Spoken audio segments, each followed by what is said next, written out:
Yeah, hello. My name is Pragya Sharma, and I'm originally from India, Delhi, and I am based in Belfast for my PhD. And what I do is I work with people who have skin diseases, specifically psoriasis and eczema, through my venture called Grand Lab. And why did you start this venture in particular? So, as the name suggests, Grand Lab, a couple years ago, precisely 5 years ago, my grandmother was struggling from ongoing psoriasis. And so she was put on steroids. She was being misdiagnosed for a very long time. And it was stress, being misdiagnosed. She developed diabetes. And then she had glaucoma, and there was no respite for her. So she could not walk. And it came to a point where the family wasn't being supportive. So I was working as I was a medical student back then. And she said, could you not come up with something specifically because of your background? I was like, Nani, I wish you could just come up with things like that. But being a biochemist, I'm a medical biochemist. So I did make a formulation for her and I put that on her. And for 3 months, we were using that. It was just every single day, we would just try to be like, yes, it's going to work, it's going to work. And within 3 months, we did see really positive results. And 5 years today, she is psoriasis free. And that is where I started Grand Lab because my grandmother was my first test subject. I went on to present this paper, this case study at All India Medical Conference, and then I won first prize for my poster. I came to Belfast, did not give it a thought. Cut to short, I've started the venture now. So That's that is the amazing. inspiration behind, yeah.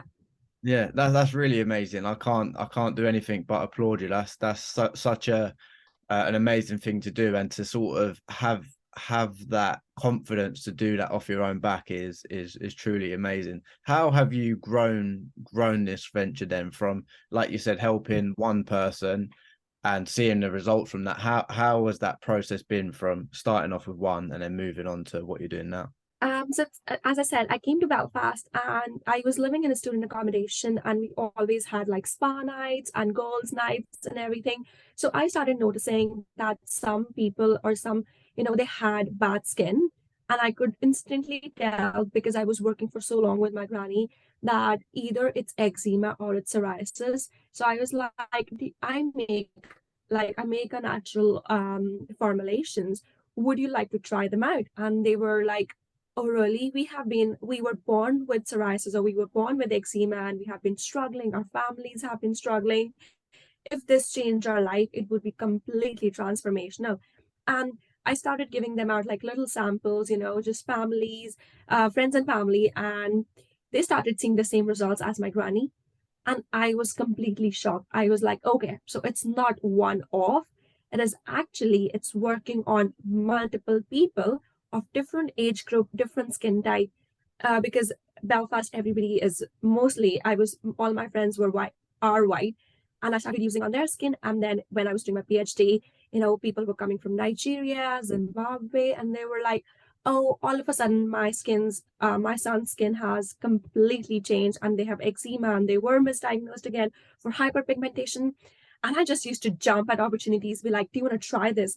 And slowly and steadily, I gained that trust, I gained that momentum, and all that compiled to be my pilot test study. And then I went and I started pitching and I said, well, I need money to prove this proof of concept. And I got the money and cut short.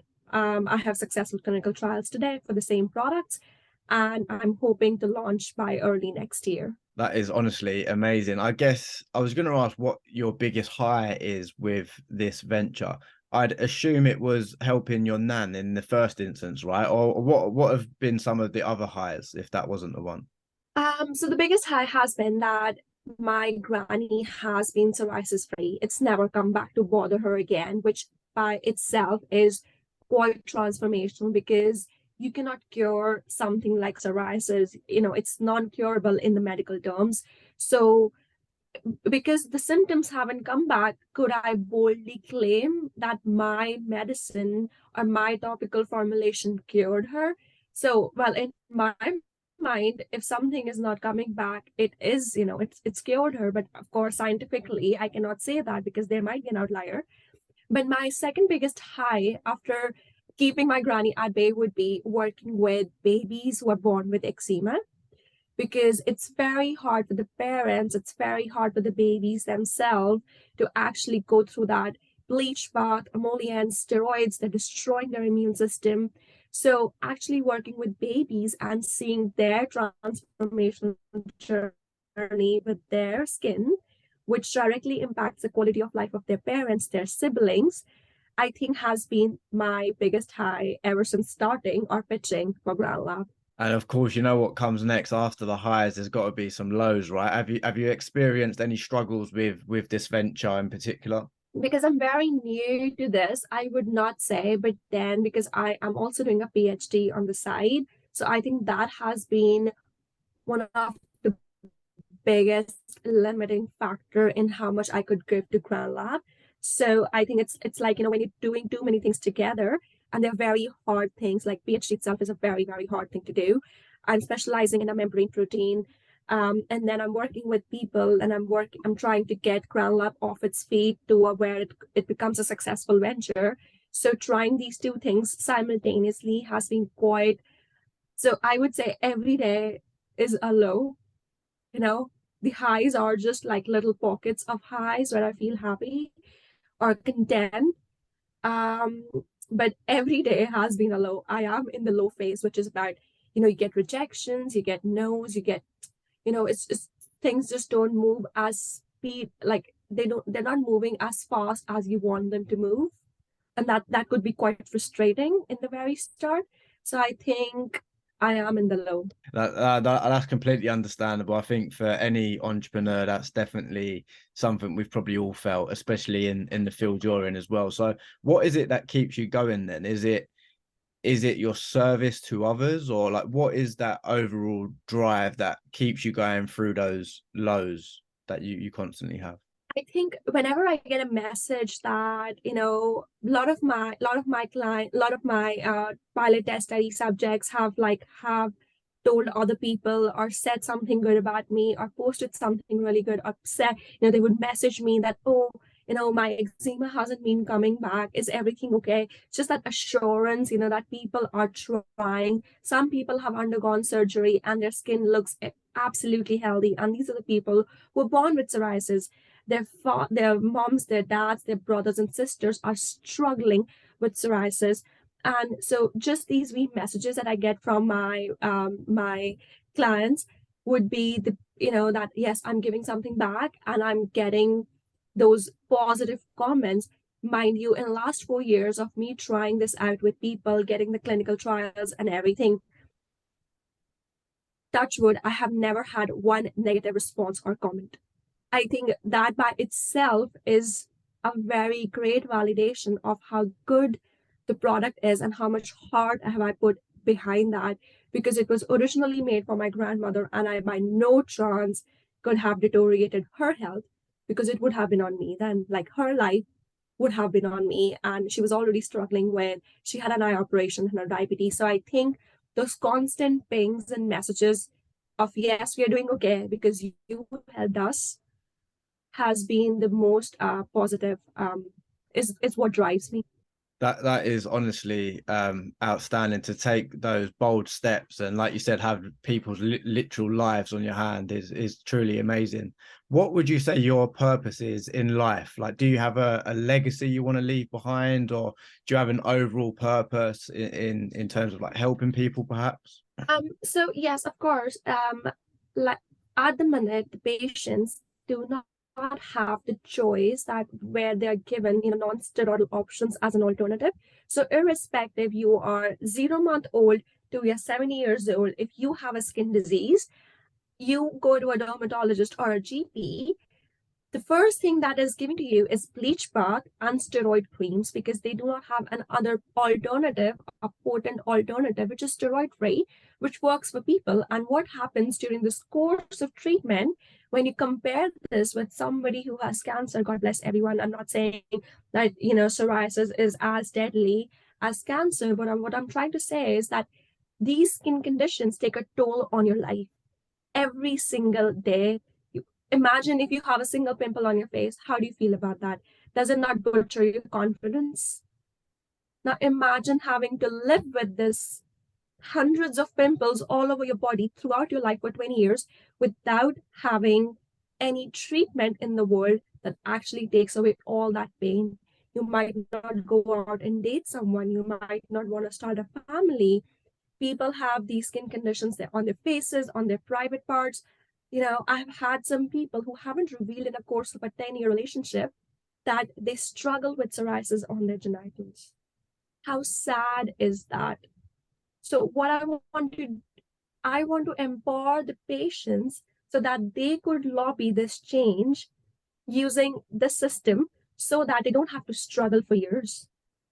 So yes, it is a part of a legacy, but it's also empowering the patient to have control in what they are being given.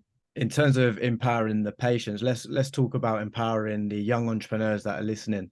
What would your single piece of advice be for those that are young people like yourself, interested in building a project or a venture like you've done? What would your advice be for them, no matter what area they'd be in? I would just say that if you have an idea and you really think in your own heart that this is going to be transformational, go and chat to people who have more, who could give you sane advice. Not every advice that there is sane, so be mindful. But another thing I would say is I was listening to someone, and somebody said if somebody's like taking a no in very early in your entrepreneurial journey is very, very hard. You're always questioning, why did I got rejected, or why did somebody not like my idea, or how I presented it. But if I were to say you that you are only 24 no's away from making a multi-million or $1 billion company, how quickly would you go through those no's? You would want all those massive no's today. So keeping that in mind, just keep going forward, thinking and believing, taking the feedback.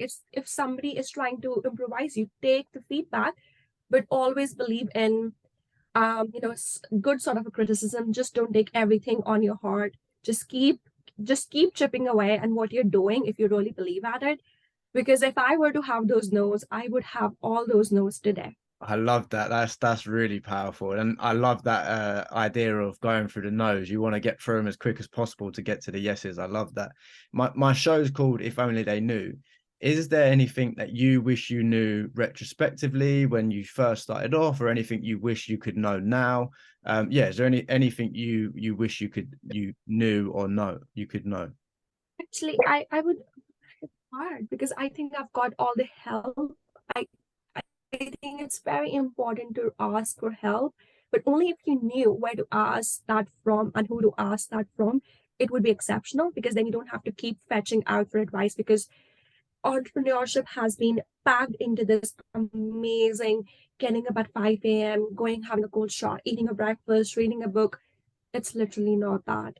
So if somebody just cuts through that BS, so I just wanted that I received that help when I really wanted that 3 years ago, which would have speeded up the process and I did not have to go. So I would say maybe right advice at right time from right people would be something that I wish I knew who to approach 3 years ago.